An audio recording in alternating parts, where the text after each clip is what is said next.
Hello, Megan. I am so excited to talk to you today. I see that you are doing such amazing things in the world.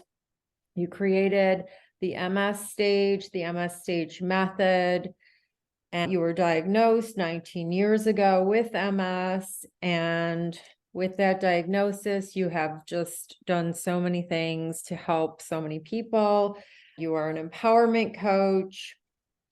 And you are going to share your story with us and tell us a little bit about you and where you are in the world and what happened and how this all began. Thank you. Well, thank you so much for having me. It's really nice to meet you. Yeah. This all began when I was 24 years old. I was diagnosed with MS. I lost feeling on the left side of my body.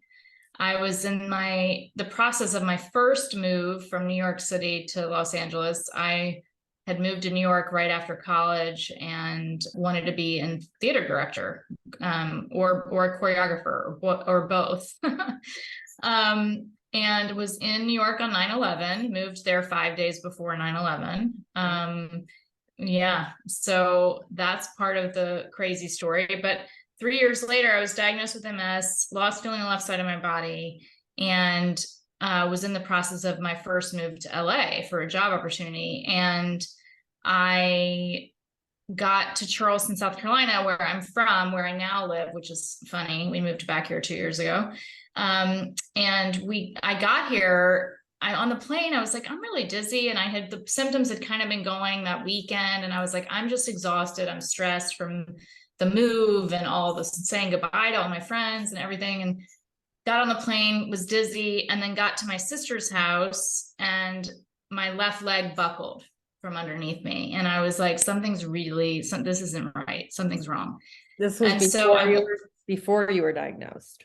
Yeah, this was the weekend I was having the symptoms right before, sorry, my dog's in the background, right before I was diagnosed. And he might make a little bit of noise. I'm sorry. That's no problem. Mine will be as well, probably. So I went to the doctor. I went to my GP, and I was 24. I went with my mom at the time, and luckily I was home, right? And luckily I was home with family and wasn't scrambling to find a neurologist up in New York. And yeah, the doctor looked at me and he said, well, the first doctor said, you either have had a stroke, you have a brain tumor, or you have MS. And I was like, well, I'd like to take what's behind door number 3, if that's an option. I'd rather that one than the other two. And so he sent me to a neurologist. The neurologist did an MRI. I only had one lesion on my brain, which was super rare for the symptoms I was having, because I was having massive symptoms on my left side and lost feeling. And so he looked at me after finally saying, I can't fully diagnose you, but I'm pretty sure that's what it is. But you technically can't diagnose somebody unless they have 3 lesions. That's just their rule. And I only had one. And he said, but likely it's MS. And then he said, it's as if you've had a stroke. You'll most likely end up in a wheelchair one day. And I looked at my mom. And I was like, no, I won't. We're out. We're out of here. We're not going to hear what this doctor has to say. And so we left, and I've never been back, and he's still practicing. And I've never been back to that doctor. And what's so sad to me is that happens to a lot of people. That's what doctors are taught. And yeah, I guess, it's not their fault, but that's how they're trained, right? To give worst case scenarios. And yeah, so a lot of them, I've had many bad neurologists who've had horrible bedside manner and have said things like that. Right. So you found, so after that, like, they basically sentenced you to a wheelchair, and you were like, no, that's not going to be me. That's not my sentence. And so what did you do next? And how did you, like, what happened next so that you found a different doctor, or did you, well, a month later, I moved to LA. I did, in fact, go on with my move. I was very lucky that my new job waited on me. They were very kind. They waited on me, and I got to LA. I found a new neurologist out there. In the month I got a personal trainer. I was working out. I went to I did homeopathy. I had to get my balance back. Like I had to get my function back because I really had vertigo and I lost feeling on my left side. So I regained almost all of it. Pretty much. I think at that point I regained all of it. And, went to LA, went on with my life. 6 months later, got a new neurologist. He then said, he saw striations, which are like the beginnings of potential lesions. And he said, yes, I do believe this is MS. And I still went on with my life. I went gluten-free and dairy-free. I started immediately. And back then, I mean, we're talking almost 20 years ago, gluten-free back then wasn't a thing, Right. you know, like it wasn't known. People thought, but you were so smart. You were such a smart young woman to know to get in the gym and to start taking care of your health. Yeah. Well, I was lucky because I have a mom who was very into the alternative and because of her own health journeys. And so she really was like my force. It was like, we're not doing this, you know, like I very much was, I mean, I do remember looking at her being like, no, I'm not going to end up in a wheelchair. No, that's not what's going to happen to me. We're out.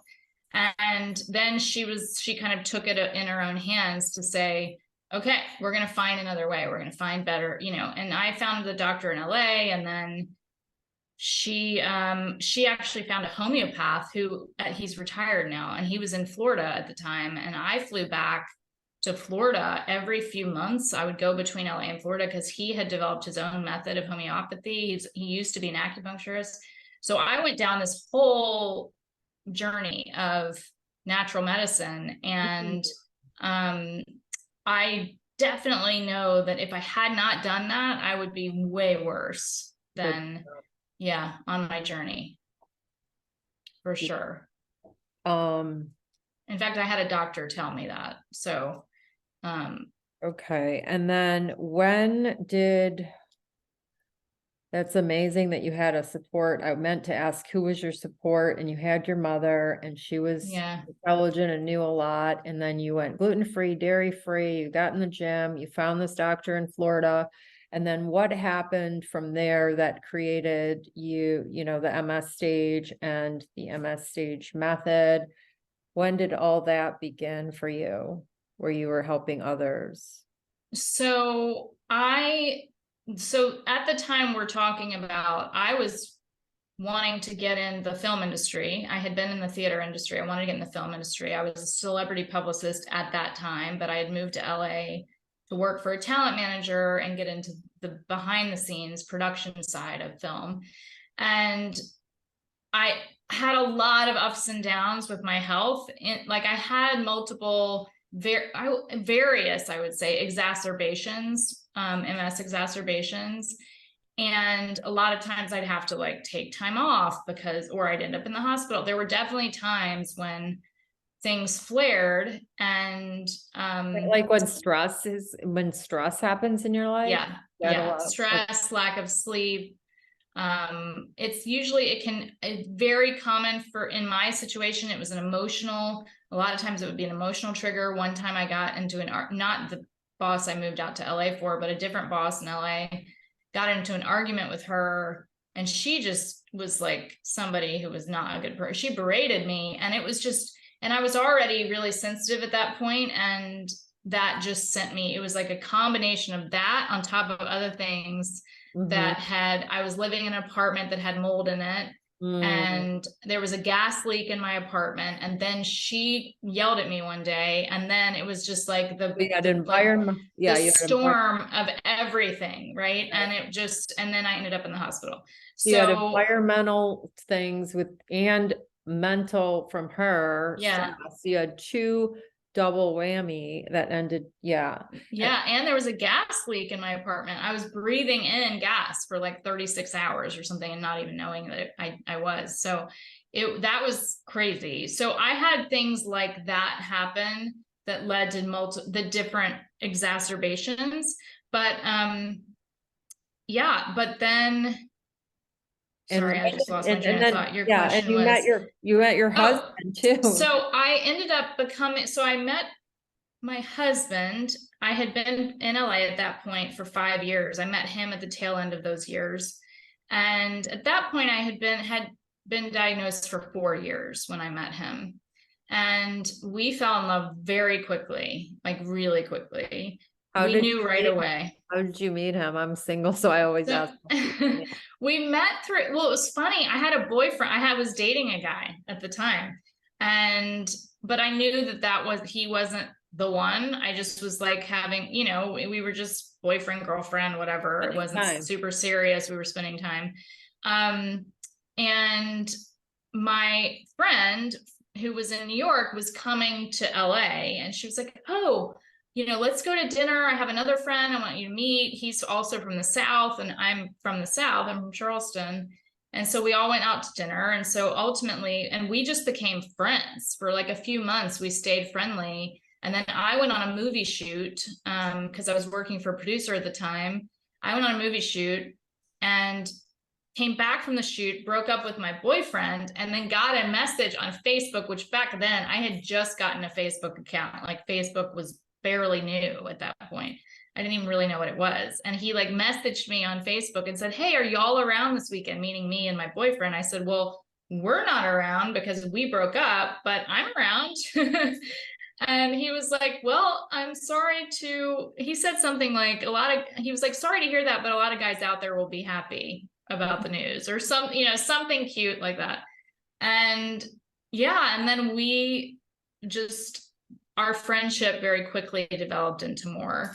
And at the time, I knew very quickly. I mean, we knew right away we were falling in love, and that he was the one, and we were going to end up married at some point one day. And I very quickly told him, like, I think it was maybe 3 to 6 weeks in, I said, "I need you to know this because I'm falling in love with you. And if you're going to run, I need you to run now. If this freaks you out that I was diagnosed with MS and you can't hang on with me, then like, I need you to go," basically, because I knew that the pain, if I did it a year later, I mean, I would have told him eventually anyway, obviously I wouldn't have waited a year, but like, I knew that if he was going to run a year, 5 years, if it was going to freak him out that much, then I would be so devastated that I wouldn't have been able, I wouldn't have wanted to be without him. Yeah.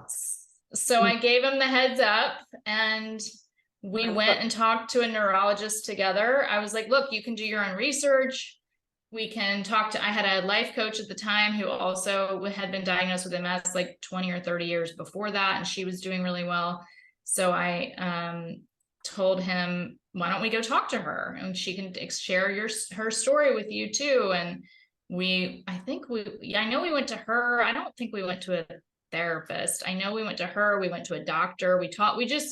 He did a lot of research. We talked about it. I let him go away and like think about, but he was like, "No, I want to be with you." Yeah. So I'm glad you shared that, because there's people out there that are single that have, illnesses and different things, and they're afraid that they can't find someone or that no one's going to accept them. But honestly, the more, I'm in my 50s, and the more that I learn, like everybody has something, it seems like. exactly. Everybody has something. Everybody has something. I And it could be overcame family trauma.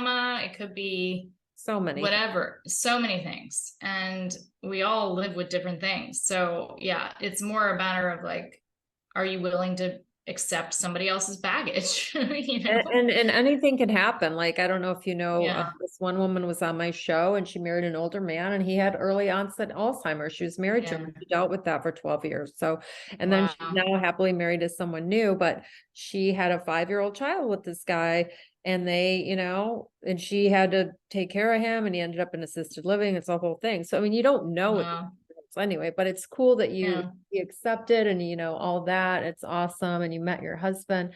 And yeah. So he dragged me back to New York because for his career, we needed to go back to New York, and I hadn't been back, like lived there in 5 years and didn't want to leave LA, but I loved him.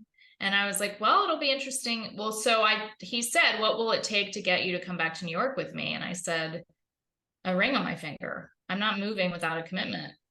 And I said, that's okay. We can date long distance. It's not going to be fun. It's not going to be, it would have been fun. It would have been easy. Like long distance sucks, right? For everybody.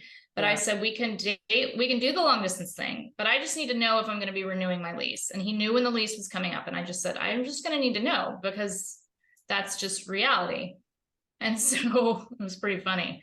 The first time I went to visit him, he dropped a knee on the street corner in New York, and that was it. And then I moved. I didn't renew my lease, obviously. I moved to New York. You're like my hero, dude. Amazing.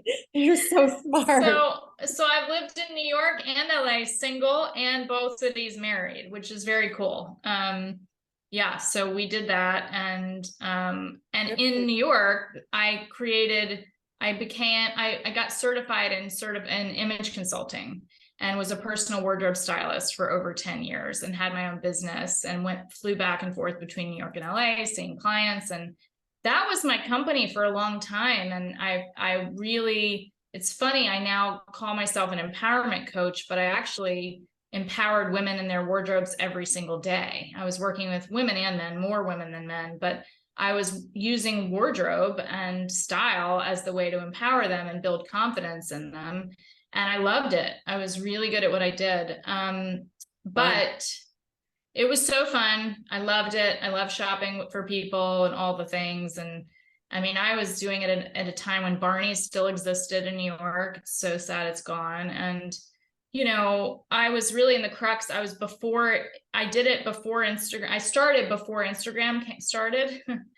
And now the styling market is super saturated, but I did it before that was even, a thing. I had a style coach on my show. Actually, it is very empowering what you guys do, helping women dress. It's so empowering.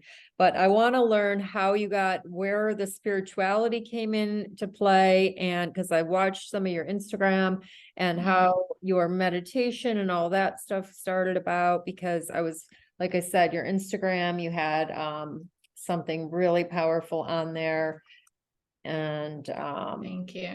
You're welcome. Yeah. I mean, you had a meditation where you were saying what you were asking your body. You said, take a deep breath and release and ask your body right now, what do you need from me? What do you need from me? What self-love act do you need? And then write it down and then do it. And so I'm really curious to hear on that. And then you also talk about how your symptoms can become your superpowers. So can you talk about those two things? And absolutely. So 5 years ago, I had my worst MS exacerbation and I lost feeling from the neck down. And that is the catalyst that got me to stop styling because I was really killing myself with work. I was traveling all the time and, it's a very physical job hauling boxes and doing all the things. And, so I had to stop. I took a year off and I've always been a super spiritual person, to answer your question. But in that year off, I took my spirituality to a whole other level and actually started meditating. And the irony is I always said, oh yeah, meditation's great, but I wasn't really doing it. I wasn't actually practicing. And I believed in it. And I'm super spiritual. So it's bizarre that I wasn't actually taking the time to actually do the work. Right. But I finally, during that year, I started meditating. And I also had been resisting. I realized during my meditation that I had been resisting my diagnosis for 14 years.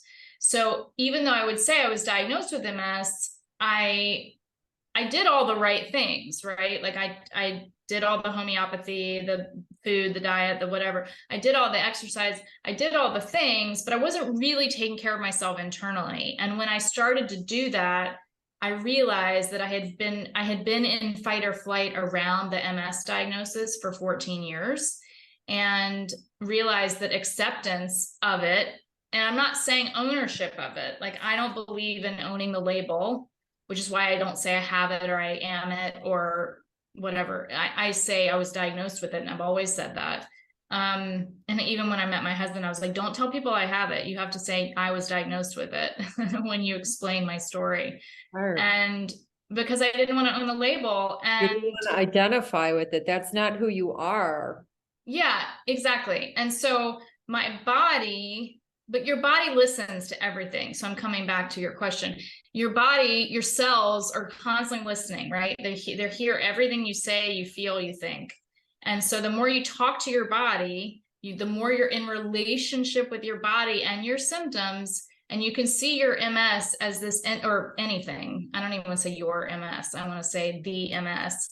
When you see it as a thing, as its own entity, you can have a relationship with it and accept it. Know that it's there. Like, don't be in denial of it. Don't try to shy away from it. Just look at it, right? What does it look like? What does it see? What is it showing you? What messages are you getting from it? And so that's how I teach women in my groups to talk to their symptoms. They find out who they are, what their personality is, what are they wearing, what do they like to do, what do they look like, all the things. And then what message are they there to share with them? So my left leg is named Roxy. And that name came to me in meditation. And I teach my students to name their symptoms through meditation. And then we dance with symptoms. And through the dance, you get in touch with your bodies on a deeper level. And your body is the way to show you the way, truly. And so when you can do that work, your body, it's amazing what can open up in the world in your world, and what possibilities. And yeah, it's been incredible to witness what my students have been through. So when you turn your symptoms into your superpower, what I mean by that is, like, my leg, for instance, her biggest lesson to me was to slow the hell down. So when she showed up, I mean, which really, when you think about it, and when I talk about it, I'm like, I was go, go, go all of the time, whether I was in New York, whether I was in LA, Nashville, whatever. I was always racing. I was always running late. I was never fully present. I mean, I was present. I have so many friends, and I was having fun and doing all the things and living life, but I wasn't really present. I wasn't really doing the work like I was talking about. And so she has taught me to slow down, to be present, to go easy on myself, not be such a perfectionist, and just to be. I mean, my God. So when I commune with her and talk to her and can ask her, well, what do you need today? You can ask your body if they're willing to have a conversation with you. Yeah. And that's really important. It's really important. Did you read a book or have a mentor or a coach that introduced you to all of this? And have you heard of the book, The Body Keeps the Score? Mm-hmm. Yeah, I know that book. I'm actually doing some of Dr. Joe Dispenza's, I'm reading one of his books right now and doing some of his meditation work. I did have a mentor, a spiritual teacher, who I met her, I want to say, 12 years ago, maybe 10, 12 years ago. She's a medical intuitive and spiritual healer. And we used to do sessions. I met her through a family friend who lived in Phoenix, Arizona, Scottsdale, Arizona. And I have some family cousins who live out there too. And so I met her once in person, and then I would do phone sessions with her. Yeah. So that was important. And it's important. And I always say, like, even teachers like me have teachers. Of course. We all need to have our master spiritual teachers, gurus, whoever they are, whatever you want to call them, and connect with source on a daily basis. So how important would you say, because when I read about you and what you do for women and how you're helping everybody, how important would you say mindset is with healing? It's everything. It's everything. So I help women switch their mindset. Literally one of the practices I teach that I created is called Switch. And we move our emotions with our bodies, with dance. We switch our emotions. So we go from a negative to a positive. So like frustration to ease, or anger to love. and you're feeling your body. So the mindset is everything. It's shifting from a negative to a positive. And if you don't have a mindset shift around it, then the healing, you're not going to be open, right? You're not going to be open to what is actually possible, and open to the idea of, maybe I can do this. Maybe I can live without limitation, or why not me? You know, like, why not me? Yeah. Why There's are no you special? reason. Yeah. I had Yeah. two ladies on my show. I don't know if you saw, but one, she healed herself with Qigong, yoga, and meditation, and the other one with detox, nutrition, and meditation. And they both, one was on prescription drugs for years for her acne, and then she was on antidepressants, and she was only suicidal when she was on her antidepressants. Mm. And she healed herself, and she's now doing coaching and young and, you know, healthy. And this other one who's amazing, Emily, she's just a master at Qigong Wow. and meditation and yoga. And this is why I needed to have you on my show, because I also struggled with a chronic illness, and one was diagnosed by 3 doctors stating I had fibromyalgia, but I refused to believe that, knowing that was an umbrella, because they don't know what it is. So I took myself to a rheumatologist, and he did a blood test, and it said Lyme disease. And he said, no, that's rare in Michigan. I was in Michigan at the time. And he said, I'll do this additional test, the Western blot, but it's rare in Michigan, which was false and not true. It was very popular in Michigan because there's deer everywhere and Yeah. Lyme disease. And anyway, and I had a friend in Arizona, he's a pharmaceutical sales rep, and he said, look into that Lyme disease, look into that. And because of him, I looked into it, and I joined all these groups, and I learned all the puzzle pieces fell in place. And I literally, because all these people in the groups knew all the doctors, read all the books, they knew more than everybody, because they done all the, you know. So anyway, I was on that journey for like 4 years, and then, you know, I cut alcohol for 2.5 years. I did all the things, health, exercise. I was on herbal, natural, prescription. I was on everything. Yeah. But anyway, I finally stopped identifying myself with it in 2016. I went to a doctor. I was at an event, and the guy said, you identify yourself with that? And I was like, a light bulb went off. I went back to the MD, who's also an alternative doctor. And I mean, the whole thing, it took me down so much. And when I was in my worst, I felt like an 85-year-old. I couldn't walk. My hip, knee, neck, everything hurt. Anyway, but long story short is, she did the blood test, and it didn't show Lyme. It showed one inflammation thing, that it could have been yeast, it could have been whatever. So I was like, I'm done identifying myself. That was in 2016. But Good for you. thank you. And so, but anyway, what else was I gonna say? Do you drink alcohol? Do you follow a certain diet? And are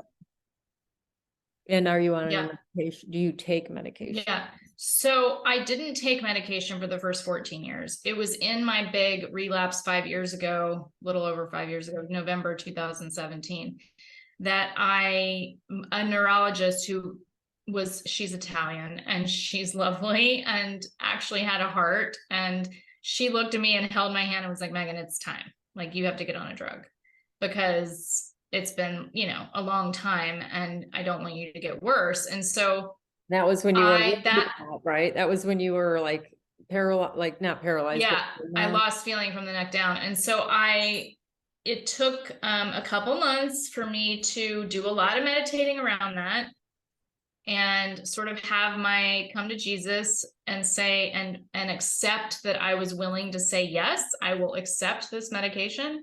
And so, but I got on the one that felt right for me, that was the most clean of all the medications, the most natural.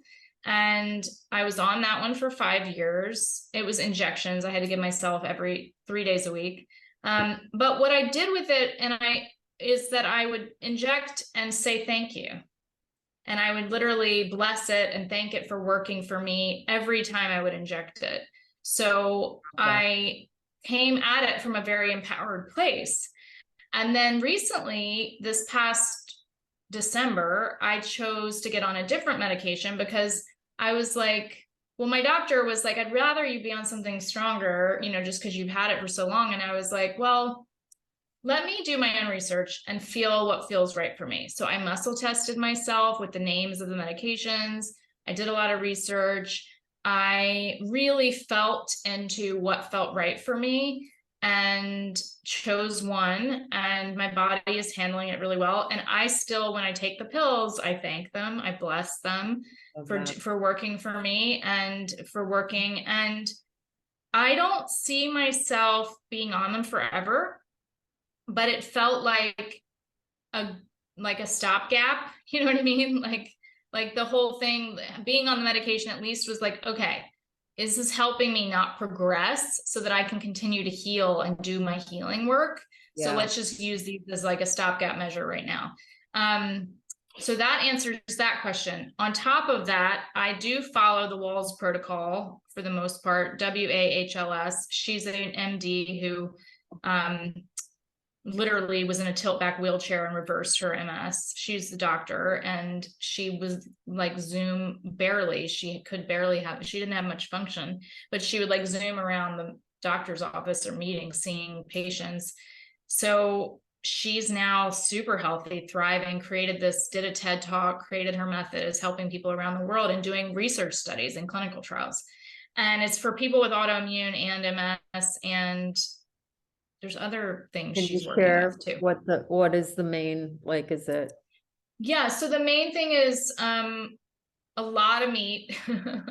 She's big into, but you don't have to. Now the thing is, she also has she's paleo basically. It's like paleo pretty much. So I don't eat dairy, I don't eat grains, I don't eat gluten.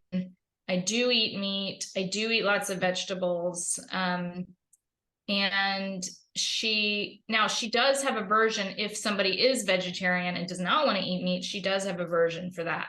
Awesome. It would be a lot of vegetables and I think maybe some rice and beans, but probably not tons of rice. I'm not sure because I never checked that version of it. Okay. But yeah, and so and then I take a lot of supplements, you know, and I've always done that. Yeah. Okay, so you do take a lot of supplements. Okay. Yeah. Awesome.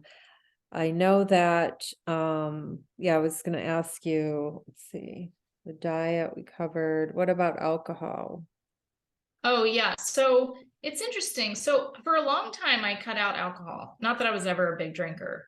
But I was diagnosed at 24 and I had just come out of living in New York for 3 years and at my early 20s, and, you know, we partied. I mean, not crazy, but like I'd go out and have a couple drinks, but I'm 5'2" and not heavy, right? So I have a low tolerance to alcohol in general. So it didn't take much for me. But when I was originally diagnosed, I stopped alcohol for a long time. And even after I met my husband, well, I'd kind of go back and forth. I never had an issue with it, but like occasionally I would dabble if I was young and traveling and whatever. I wouldn't, you know, but I was pretty strict. And when we moved back to New York for those 5 years, my husband drank at the time. He's now 5 years sober. And during those years in New York, I didn't really drink.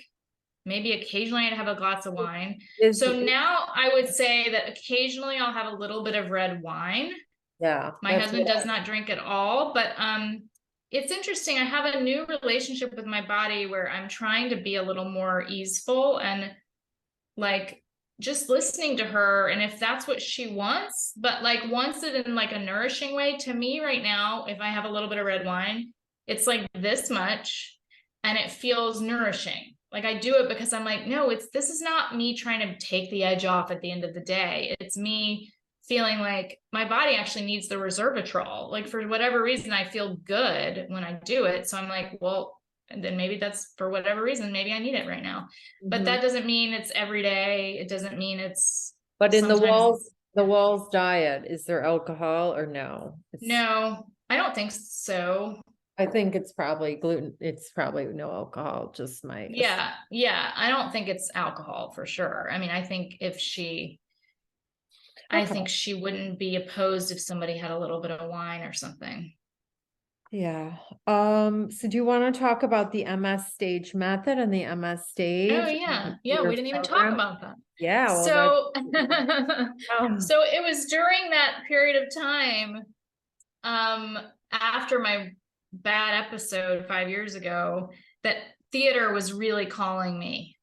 And I felt like I needed to get back to theater, and I didn't know what, why, how, it just was calling it was like really calling, like knocking on the door, like you need to come back. And um I started just kind of dabbling. I mean, I was reading a lot, I was meditating a lot, I had taken that year off, I was journaling.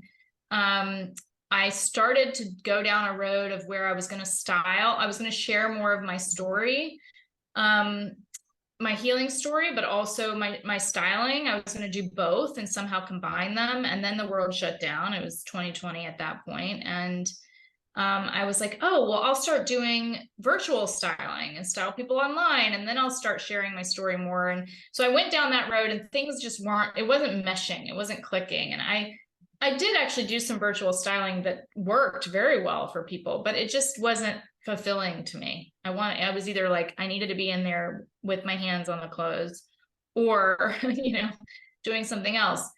And so I started developing these methods that helped me with the dancing, the different emotions, and meditating more. And the way I created meditation is with empowering music. So it's music you would hear on the radio, with lyrics. And, it's really empowering. It's more about taking my students down like a visualization path to figure out what their bigger calling is, like getting back to their true essence and getting into alignment with themselves. And so I developed these practices, and they worked for me. They helped me through all of that time, which was very chaotic. And in the last 2 years, I created, my method, and I beta tested it with women around the world. And then I was like, I know I have something, but now I need to actually see if it works. And so for other people. And so I started testing it on women with groups, and then it worked, and it was amazing. And so here we are. And now I'm, teaching women. Yeah, it's amazing. It's groups of 6 women at a time. okay. So For it's the small, intimate groups, of that. and it's truly a sacred space for women. My current groups are women who have been diagnosed with MS, which is really cool because they can share with each other, and many are on similar paths or journeys. And eventually I will open it up, I do believe, to women with autoimmune. It won't just be MS, or it could be like an MS similar or something. I could It's see all this labels. getting really big. I mean, you could help men too. Oh yeah, I can. I right now it's like I wanted to start with what I knew best, which was my experience. I'm a woman, I'm in my 40s, I was diagnosed. I wanted to start with what I knew best and then expand from there. Maybe a book is in the future, and that book's going to be available to Mhm. everybody, right? That has MS, Yes. male, Yeah. female. Yeah. A So book, a podcast, who yeah. knows? Yeah, I'm gonna So let it evolve. yeah, so the method so the MS stage is Is the program, program, and and then then we the do method. the method within the program. Okay. Yeah. Got it. And Yeah. it's 6 women at a time. How long is that course? So each class is 2 hours, and it's 6 weeks, but it's 2 stages. So stage 1 is 6 weeks, stage 2 is 6 weeks. So really I tell people to do all 12 weeks, because it's really, it's taking them on their own. If you know Joseph Campbell and his work, The Hero's Journey, it's taking them on their own hero's journey. And we end after the 12 weeks in the returning back to themselves and returning with the elixir. And it's really powerful, the transitions these women have had. It's incredible to see what's happening. And not just with symptoms, it's more about their relationship with their symptoms and their mindsets around it. And then what creative possibilities open up in their lives because of it, which is so fascinating. I had, one woman is literally creating her dream home that she texted me 2 weeks ago. She was like, I just got a phone call that they want to sell this property, and she can't, she would couldn't believe it. It's all these things that they're suddenly opening up their world and manifesting things that they didn't know was possible in their lives now that they had been diagnosed. And it's really amazing and powerful to witness. Yeah, it's so really good. profound. Yeah. Thank you. Yeah. And so do you personally have a spiritual practice, a morning practice, something that you do on a daily basis that you Yeah. would want to share? Yeah, I do a lot of things. I have a gratitude practice. I meditate every morning, 30 minutes. We live 3 blocks from the beach, so I tend to go to the beach and do my grounding on the beach pretty much every day. And so I go barefoot and do my earthing, grounding into the earth, and really asking Mother Earth to, take any woes away. Awesome. And let's see. Yeah. Those are, and my morning tea ritual is pretty sacred to me, having tea in the morning. That's kind of my quiet time too, where I can really reflect and do my writing and do other things. So so that's part of it as well. What kind of tea do you drink? I just love green tea. I don't drink coffee, but I do drink a lot of green tea. Nice. Sometimes it's matcha, sometimes it's jasmine, sencha. Yeah, I just love my green tea. Nice. And is there anything else that you want to share with the audience? Is there anything you want to share, or something you could maybe say to someone that's maybe suffering with something and they don't know what to do? And Yeah. do your people have to be spiritual? It sounds like they kind of do. I would say be open to it. They don't have to be spiritual. They don't have to have a practice. I will guide them to what's comfortable with that for them. And I will guide them to a practice that makes sense, but it's everybody kind of in the group. I have a framework that I suggest and that I guide. But everyone has their own thing too that works for them. So I'm not super, I'm not a drill sergeant. Yeah. But I do believe that the practice is important, and the work that they're doing in my groups at the MS stage, the work works. Truly works. And so it's important to stay consistent with it. And it's what I actually told my students the other day. Whatever practice you find that works for you, stay true to it and stay consistent, because the more you practice it, the more results you will find. So whether that's gratitude in the morning, whether that's your morning stretching or exercise, your tea ritual, your prayer, whatever works for you, dancing in the morning, I do that too, actually. So I think it's just important. All of that's important. But what I would say to them, if you're recently diagnosed with something or struggling with something, is to really take a deep breath, tune into your body, ask your symptom, why are you here? What are you here for? What are you showing up for? What are you here to teach me? What am I here to learn from you? And find out more about them so that you can start to have a relationship with them. I think it's really important, because I feel like a lot of people are angry at their bodies and angry at their symptoms. And the more we can be grateful for our bodies and grateful for our symptoms for actually showing up and giving us the warning, then change can happen. And how about being kind and loving to our bodies and loving to ourselves, right? I feel like as women, we tend to be very critical and, just we're our worst critics. And I'm learning. I've been on a self-love journey for a very long time. And I also did I've been doing the gratitude since I was sick, like 2011. Like the blessing that came from my health issues is that was the very beginning of my spiritual journey. And I didn't know it at the time. And so even though it was like devastating situation, it actually ends up being a blessing.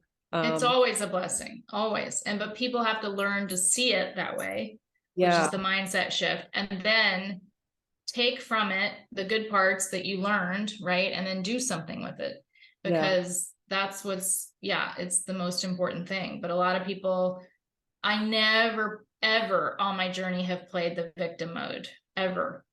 yeah, And that's not who I am. And it's not what I teach. So that is my biggest thing, is don't be the victim. yeah. God doesn't help those that are laying on the couch. God helps those that take action and do something to help themselves. When you step Yeah. up to do something to help yourself, then you're going to be helped. But when you're just laying on the couch, it's not going to help. So Yeah. I assume you know about the Heal documentary, right? Have you watched that? Yeah. Mm-hmm. Yeah. Yeah. And with your course and your 2 hours, 6 weeks, is that where together you're doing all these things? So do you offer one-on-one coaching? So people who take my program can also have one-on-one coaching with me Okay. as well. Okay. They have to be in the program for me to offer it to them. Okay. So that I know more about their journey. The program, I mean, we heal in community. It's important to be, and the groups are really important, and it's profound. So, and it's not that they all talk offline all the time, but it's just nice to be able to share with other women, to be able to be witnessed. So when women are dancing and they can be witnessed by other women, they truly feel seen and heard and understood. And there's power in that. And then they're given homework to do after Yes. within the week. Okay. Yep. They're given homework, whether it's a gratitude practice, a meditation, doing the dance exercise every week, every day. So there's definitely homework for sure. And I'm going to be offering, I have a free mini course right now. That is at the moment is still free. Okay. We'll put that in the show notes. We'll put all your links. And Thank so you. you have a free mini I have course. a free mini course. It's 3 days. You get 3 emails, and they're like 20-minute videos, and you'll learn a lot of the practices that I teach, so you can do them at home on your own, and just learn a little bit more about the method and the program. Amazing. Amazing. How long have you been doing the MS stage method with? We've been doing it about let's see, a little over a year. Nice. It's going to grow. It's still in its infancy. Yeah. So a little over a year. I launched officially with my beta group, I think it was a year ago, February. So yeah, it's been a little over a year. Wow. I love what you're doing. Thank you so much. Oh, you're so welcome. Is there anything else you want to share with the audience? Because do you have a website?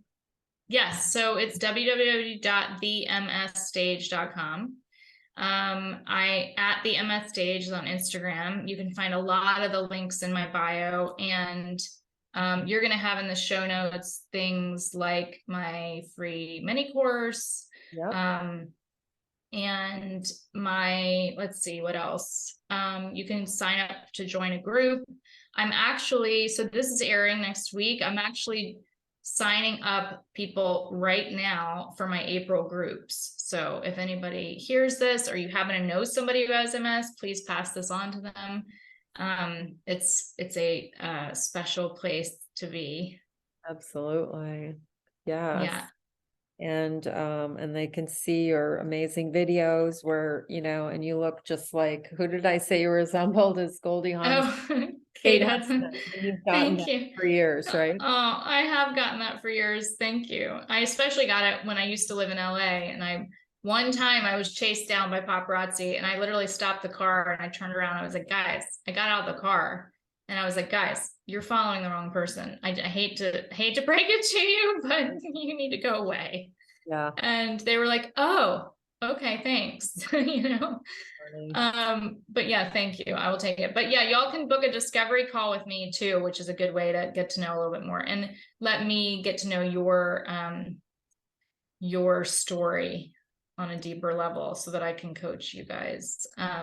I'm going live on Instagram a lot more too. So if you follow me on Instagram, I've been going live and people can request to join so that I can coach them right then and there, which has been really awesome.